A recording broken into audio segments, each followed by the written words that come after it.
Salut, moi c'est Romain Hubert, ambassadeur du goût pour le Tour des Terroirs, chef du restaurant L'Émulsion à Saint-Alban-de-Roche, qu'on a ouvert il y a une dizaine d'années avec ma femme Oriane. On travaille uniquement des produits locaux.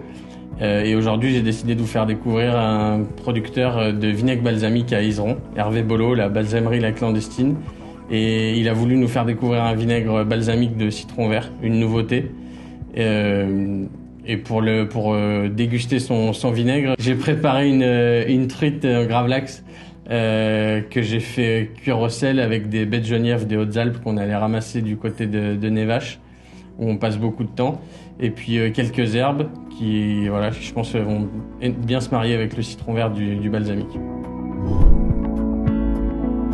Bienvenue à La Clandestine, ma vinaigrerie que j'ai montée il y a une dizaine d'années maintenant, début du projet en 2009, où l'idée première c'était de faire des balsamiques, vraiment dans la grande tradition italienne, donc avec les petits fûts en cascade, de bois différents, d'essences différentes, basées sur le vieillissement, le temps qui passe, et on passe d'un fût à l'autre au fur et à mesure des années jusqu'à ce que ça devienne sirupeux, complexe, concentré, sombre et gustativement pertinent.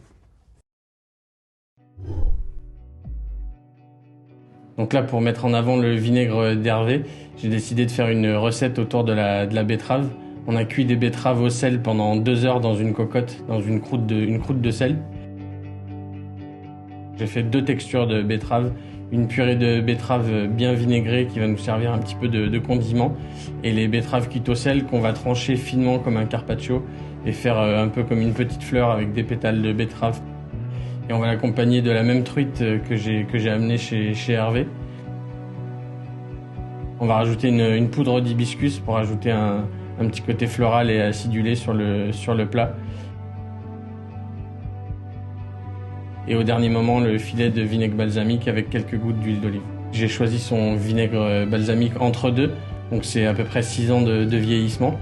Et pour vraiment le mettre en valeur au mieux, j'ai décidé de juste en mettre un filet sur la betterave.